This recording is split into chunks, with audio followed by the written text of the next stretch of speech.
നമസ്കാരം, ഋഷിഭക്തം ചാനലിലേക്ക് ഏവർക്കും ഹൃദ്യമായ സ്വാഗതം.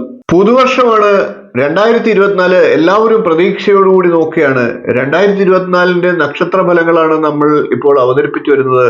2024 ശനി ആർക്കൊക്കെ ദോഷം ചെയ്യുന്നു, ആർക്കൊക്കെ ഗുണം ചെയ്യുന്നു എന്നുള്ള ശനിയുമായിട്ട് ബന്ധപ്പെട്ടിട്ടുള്ള സമ്പൂർണ്ണ നക്ഷത്ര വിശകലനമാണ് ഇന്നത്തെ വീഡിയോയിലൂടെ ചെയ്യുന്നത്.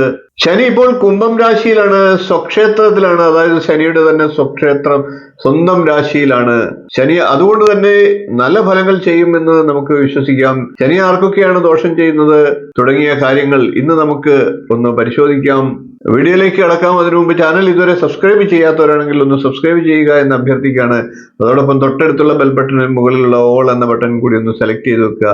അതുവഴി ഞാൻ തുടർന്ന് നൽകുന്ന വീഡിയോകൾ നിങ്ങൾക്ക് കാണുവാൻ സാധിക്കുന്നതാണ്. ശനിയുടെ ഇപ്പോഴത്തെ രാശി സ്ഥിതി അപ്രതീക്ഷിതമായിട്ടുള്ള പല നേട്ടങ്ങളും പല നക്ഷത്രക്കാർക്കും ഉണ്ടാക്കിയേക്കാം. ശനി സ്വക്ഷേത്രത്തിലാണ്, ശനിയുടെ ഏറ്റവും ബലമുള്ള രാശിയിലാണ്, ശനിയുടെ ഏറ്റവും ഇഷ്ട രാശിയിലാണ്. 30 വർഷത്തിന് ശേഷമാണ് ശനി കുംഭം രാശിയിൽ എത്തുന്നത്. ശനിയുടെ അത്തരത്തിലുള്ള രാശിസ്ഥിതി മൂലം ഓരോ കൂറുകാരുടെയും ഫലത്തെ നമുക്ക് ലഘുവായിട്ട് ഒന്ന് പരിശോധിച്ചു നോക്കാം. ആദ്യം നമുക്ക് മേടക്കൂറുകാരുടെ കാര്യം നോക്കാം. മേടക്കൂറിൽ വരുന്ന അശ്വതി, ഭരണി, കാർത്തികകാൽ എന്നീ നക്ഷത്രങ്ങളാണ്. മേടക്കൂറുകാർക്ക് ശനി 11ലാണ്. 11ലെ ശനി അതുകൊണ്ട് തന്നെ മേടക്കൂറുകാരെ സംബന്ധിച്ച് വളരെ വലിയ നേട്ടങ്ങൾ നൽകുന്നതാണ്. 30 വർഷമായിട്ട് നടക്കാത്ത കാര്യങ്ങൾ പോലും ഒരുപക്ഷെ ശനിയുടെ കുംഭൻ രാശിയിലെ സ്ഥിതി മൂലം, 11ലെ സ്ഥിതി മൂലം മേടക്കൂറുകാർക്ക് ലഭിക്കാം. പരിശ്രമിക്കുക. മേടക്കൂറുകാർക്ക് ശനിയുടെ അനുഗ്രഹം തീർച്ചയായിട്ടും ഉണ്ടാകും. കർമാധിപൻ കൂടിയാണ്, 11ലാണ്, ലാഭസ്ഥാനത്താണ് സ്ഥിതി ചെയ്യുന്നത്. ലാഭമുണ്ടാക്കാനുള്ള എല്ലാ വഴികളും തുറന്നു കിട്ടുന്നതാണ്. പരിശ്രമിക്കുക എന്ന് മാത്രം. ഇനി നമുക്ക് ഇടവക്കൂറുകാരുടെ ശനിയുടെ സ്ഥിതി മൂലമുള്ള ഫലത്തെ നോക്കാം. ഇടവക്കൂറിൽ വരുന്നത് കാർത്തികയുടെ മുക്കാൽ ഭാഗം, രോഹിണി, മകയിരത്തിന്റെ ആദ്യ പകുതി എന്നീ നക്ഷത്രങ്ങളാണ്. ഇടവക്കൂറുകാരെ സംബന്ധിച്ച് 10ലാണ് ശനി, കണ്ടകശനിയാണ്. തൊഴിലിനെയൊക്കെ ചിലപ്പോൾ ബാധിച്ചേക്കാം. സ്ഥലമാറ്റമൊക്കെ വേണ്ടി വന്നേക്കാം. പ്രവർത്തന രംഗത്ത് പല വിധത്തിലുള്ള ബുദ്ധിമുട്ടുകളും ഉണ്ടായേക്കാം. എന്നാൽ വിദേശയാത്ര പോലെയുള്ള കാര്യങ്ങൾക്ക് അവസരം ലഭിക്കുന്നതാണ്. കുറച്ചൊക്കെ ബുദ്ധിമുട്ടുണ്ടായാലും ഒരുപക്ഷെ അതെല്ലാം നേട്ടമായി പിന്നീട് പരിണമിക്കാനും ഒക്കെയുള്ള സാധ്യതയുമുണ്ട്. ഇടവക്കൂറുകാരെ സംബന്ധിച്ച് ഭാഗ്യാധിപൻ കൂടിയാണ് ശനി. അപ്രതീക്ഷിതമായ ഭാഗ്യാനുഭവങ്ങളും ഉണ്ടാകും. കണ്ടകശനി എന്നുള്ള ദോഷത്തെ പ്രതിരോധിക്കുക, ശനീശ്വര പ്രീതി വരുത്തുക. തീർച്ചയായിട്ടും ഇടവക്കൂറുകാർക്കും ശനി ഗുണഫലം നൽകുന്നതാണ്. അടുത്ത നമുക്ക് മിഥുനക്കൂറുകാരുടെ കാര്യം നോക്കാം. മിഥുനക്കൂറിൽ വരുന്നത് മകയിരത്തിന്റെ രണ്ടാം പകുതി, തിരുവാതിര, പുണർദത്തിന്റെ മുക്കാൽ ഭാഗം എന്നീ നക്ഷത്രങ്ങളാണ്. മിഥുനക്കൂറുകാരെ സംബന്ധിച്ച് 9ലാണ് ശനി. അതുകൊണ്ട് തന്നെ ശനി മിഥുനക്കൂറുകാർക്ക് നല്ല ഫലങ്ങൾ നൽകുന്നതാണ്. മിഥുനക്കൂറുകാർക്ക് ഉണ്ടായിരുന്ന അലച്ചിലും ബുദ്ധിമുട്ടുകളും ഒക്കെ ശനിയുടെ അനുകൂല സ്ഥിതി മൂലം വിട്ടുമാറുന്നതാണ്. അടുത്തത് നമുക്ക് കർക്കിടകക്കൂറുകാരുടെ ശനി ഫലം ചെയ്യുന്നത് എന്തൊക്കെയാണെന്നൊന്ന് ചിന്തിക്കാം.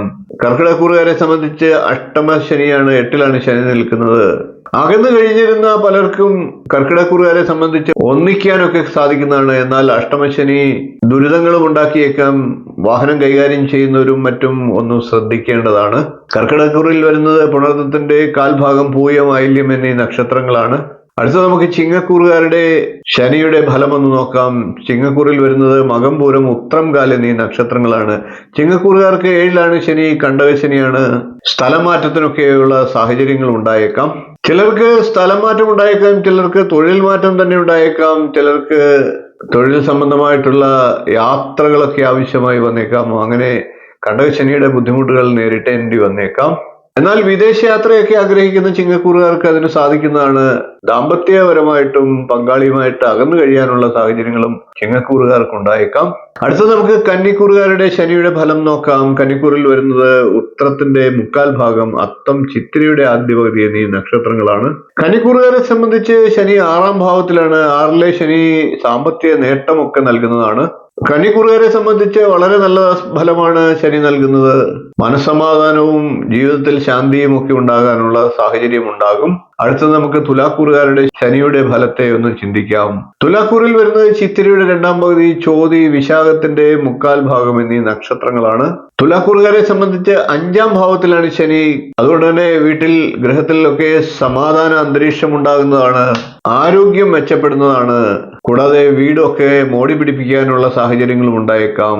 എന്നാൽ സന്താനങ്ങളുമായിട്ട് ബന്ധപ്പെട്ടോ അല്ലാതെ സ്വയമേവയോ ഒക്കെ അലസതയും മറ്റുമൊക്കെ ഉണ്ടാകാനുമുള്ള സാഹചര്യമുണ്ട്. പൊതുവെ തുലാക്കൂറുകാരെ സംബന്ധിച്ച് ശനി ഗുണം ചെയ്യുമെന്ന് തന്നെ പറയാം. അടുത്തത് നമുക്ക് വൃശ്ചികക്കൂറുകാരുടെ ശനിയുടെ ഫലത്തെ നോക്കാം. വൃശ്ചികക്കൂറിൽ വരുന്നത് വിശാഖത്തിന്റെ കാൽഭാഗം, അനിഴം, തൃക്കേട്ട എന്നീ നക്ഷത്രങ്ങളാണ്.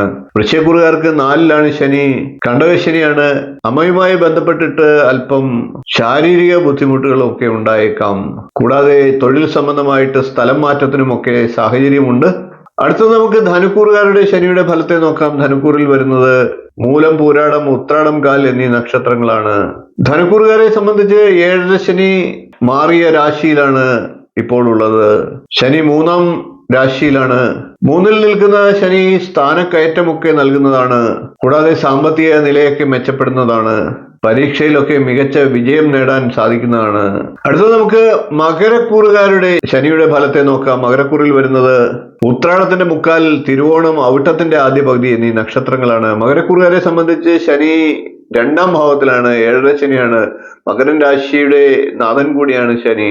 പൊതുവെ മകരക്കൂറുകാരായിട്ടുള്ള വിദ്യാർത്ഥികളും അല്ലാതുള്ളവരുമൊക്കെ എല്ലാത്തിലും ഒരു അലസത ഉണ്ടാകാനുള്ള സാഹചര്യമുണ്ട്. അതൊക്കെ ഒഴിവാക്കി മുന്നോട്ട് പോയാൽ നേട്ടങ്ങൾ ഉണ്ടാകുന്നതാണ്. ഇനി നമുക്ക് കുംഭക്കൂറുകാരുടെ ശനിയുടെ ഫലത്തെ നോക്കാം. കുംഭക്കൂറിൽ വരുന്നത് അവിട്ടത്തിന്റെ 2-ാം പകുതി, ചതയം, പൂരിട്ടാതിയുടെ മുക്കാൽ ഭാഗം എന്നീ നക്ഷത്രങ്ങളാണ്. കുംഭക്കൂറുകാരെ സംബന്ധിച്ച് ജന്മശനിയാണ്. 7ര ശനിയാണ്. ആരോഗ്യ പ്രശ്നങ്ങളൊക്കെ ഉണ്ടായേക്കാം, കരുതലെടുക്കുക. അടുത്തത് നമുക്ക് മീനക്കൂറുകാരുടെ ശനിയുടെ ഫലത്തെ നോക്കാം. മീനക്കൂറിൽ വരുന്നത് പൂരിട്ടാതിയുടെ കാൽഭാഗം, ഉത്രട്ടാതി, രേവതി എന്നീ നക്ഷത്രങ്ങളാണ്. ശനി 12-ലാണ്. 7ര ശനിയാണ്. പല കാര്യങ്ങളും ജീവിതത്തിൽ മന്ദഗതിയിലേക്ക് പോകാനുള്ള സാഹചര്യമുണ്ട്. തൊഴിലൊക്കെ ചെയ്യുന്നവർക്ക് സ്ഥലമാറ്റം ഉണ്ടായേക്കാം, സ്ഥാനഭ്രംശവും ഉണ്ടായേക്കാം. പുതിയ വീട് പണിഞ്ഞൊക്കെ വീട്ടിലേക്ക് താമസം മാറാനുള്ള സാഹചര്യങ്ങളും വന്നേക്കാം. 12 രാശിക്കൂറുകാരുടെയും ശനിയുടെ ഈ പുതുവർഷത്തിലുള്ള രാശിസ്ഥിതി മൂലമുള്ള ഗുണദോഷ ഫലങ്ങളെയാണ് പറഞ്ഞത്.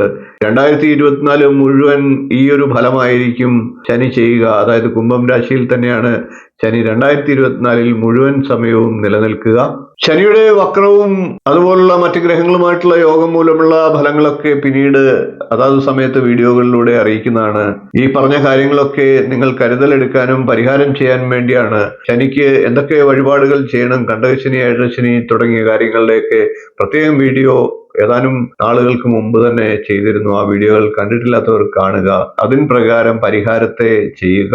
ദോഷങ്ങളെയൊക്കെ ഇല്ലാതാക്കി ശനിയുടെ ബലത്തിൽ മുന്നോട്ട് ജീവിതം നയിക്കുക. എല്ലാവർക്കും നല്ലൊരു പുതുവർഷമാകട്ടെ എന്ന് ആശംസിച്ചുകൊണ്ട് വീഡിയോ നിർത്തുന്നു. വീഡിയോ ഇഷ്ടപ്പെട്ടുവെങ്കിൽ ഒന്ന് ലൈക്ക് ചെയ്യുക, ഷെയർ ചെയ്ത് മറ്റുള്ളവർക്കും ഈ അറിവ് നൽകുക. ചാനൽ ഒന്ന് സബ്സ്ക്രൈബ് ചെയ്തേക്കുക. നിങ്ങളുടെ അഭിപ്രായം കമന്റായിട്ട് അറിയിക്കുക. അടുത്ത ദിവസം നമുക്ക് മറ്റൊരു വീഡിയോയുമായി കാണാം. നന്ദി, നമസ്കാരം, ശുഭദിനം.